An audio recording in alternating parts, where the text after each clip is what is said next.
Three movies I saw recently that weren't probably the greatest, but I still kind of enjoyed them either way. The first one was called Take Me Home Tonight with like Topher Grace. They're basically Matt Franklin is a recent MIT graduate working at Los Angeles Suncoast Video Store in 1988 while trying to figure out what he wants to do with his life, something that his LAPD officer father has grown impatient with. When Matt's high school crush, Tori, walks into the store, he lies that he works at Goldman Sachs. Tori invites Matt to a Labor Day party, and it's basically how they kind of rekindle their stuff and tries to get the girl back that he never thought he had a chance with and was too afraid to have a chance with. And yeah, I kind of thought the acting and directing were a little bit subpar, but it was still a funny movie for what it was.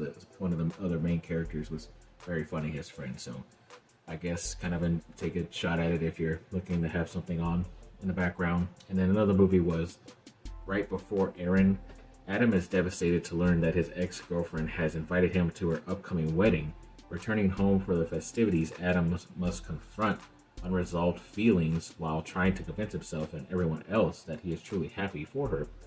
And it stars Justin Long and Kobe Smulders, and yeah, it's pretty much that. And I think it was like even directed by an actor who played the villain recently in that Cross show on Amazon that I watched. And yeah, overall it was okay for a first time director. It was just kind of like, maybe a little bit too long. If it was just a little bit 10-15 minutes shorter, it probably would have paced a little bit better. But yeah, very uncomfortable situation, getting invited to your old girlfriend's wedding and everybody's basically sad for you or telling you it's all good, even though you kind of moved on, but maybe you hadn't. So overall, it's an okay watch. I watched it on Peacock. And then the last one was Tangled, a Disney animated movie.